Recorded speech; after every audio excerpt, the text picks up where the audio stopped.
So, in addition to the support that you would expect in a USC show in the chat, most of the ire is coming from Big Ten and SEC country. Shocker. Totally shocked. Can't believe it. Wow. Stunner. And in particular, of course, it's coming in a number of different ways and directions, but one of the main ones seemed to be comparing the defenses that a Stetson Bennett or a CJ Stroud face versus what Caleb Williams faced this year. Well, CJ Stroud did not exactly light up a bad Northwestern team. And, now people will say, well, that was a rough weather game. Well, I was just about to say rough weather game, but hey, if you are an elite quarterback, like what are we supposed to do with that? All right, just call it an aberration. I mean, and we look at Notre Dame as a common opponent for USC, or a common opponent for USC and Ohio State. I mean, Caleb Williams did better than CJ Stroud did. Now, you could say that in week 1, maybe Caleb Williams doesn't play nearly as well as he did at the end of the season.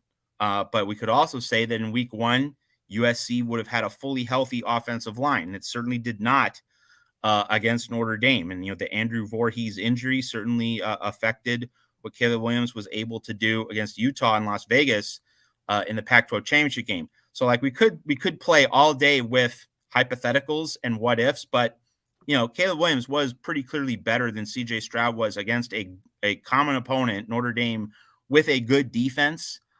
So, like, I don't see an especially difficult comparison between Caleb Williams and CJ Stroud. And again, I would put Hendon Hooker well above CJ Stroud in terms of the caliber of season he had, and not just for beating Alabama and LSU, but also because, and this is not CJ Stroud's fault, but Big Ten wasn't all that good this year. I mean, you had Ohio State and Michigan, the clear best team, and Ohio State the clear second best team.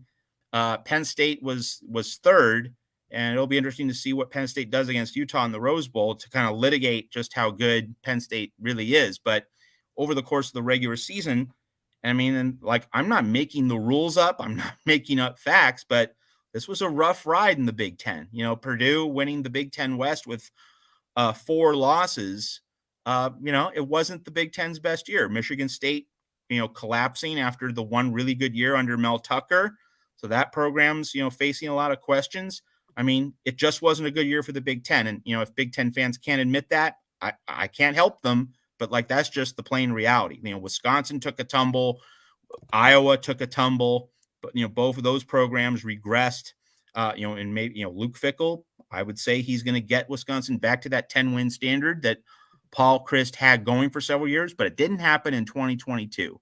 So if we're going to evaluate CJ Stroud against the Big Ten as a whole, like, I don't think there's a whole lot of upside that you can assign to his collection of performances this season. And again, part of that is outside of his control, but it's an inevitable part of the measurement. Now, you can say that Caleb Williams went up against weak sauce, weak T defenses in the Pac-12, but, like, he smoked them. Like, he did what he was supposed to do.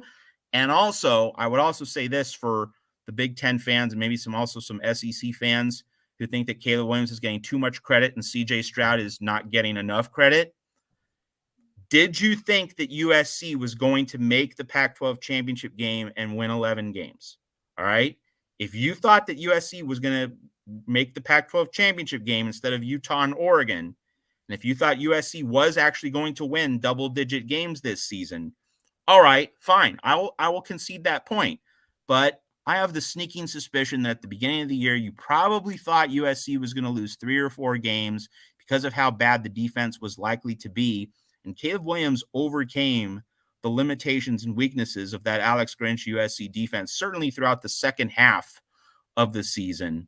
So it's really just a more matter of, okay, if you are a Big Ten or SEC-based skeptic of Caleb Williams, just as long as you thought that USC was going to do really, really great before the season, then you're being consistent, then you're being fair.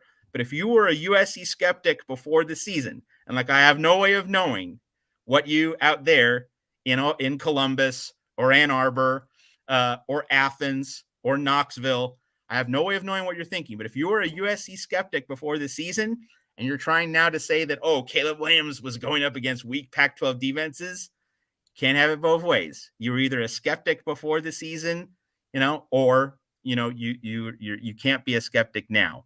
If you were consistently, if you thought before the season that USC was going to reach this standard, and then you have more of a right to say that, I always predicted that USC's offense was going to dominate, and that's how you can devalue Caleb Williams, just if you want to carry forth your argument consistently. But if you were a skeptic on Labor Day weekend, you can't come at me saying like, oh, well, Caleb Williams was playing against the weak Pac-12. Well, he was against the weak Pac-12, then you should have been predicting that USC was going to win 11 games. But, you were only predicting 9 or 8 wins? Get out of here. Don't want to hear that.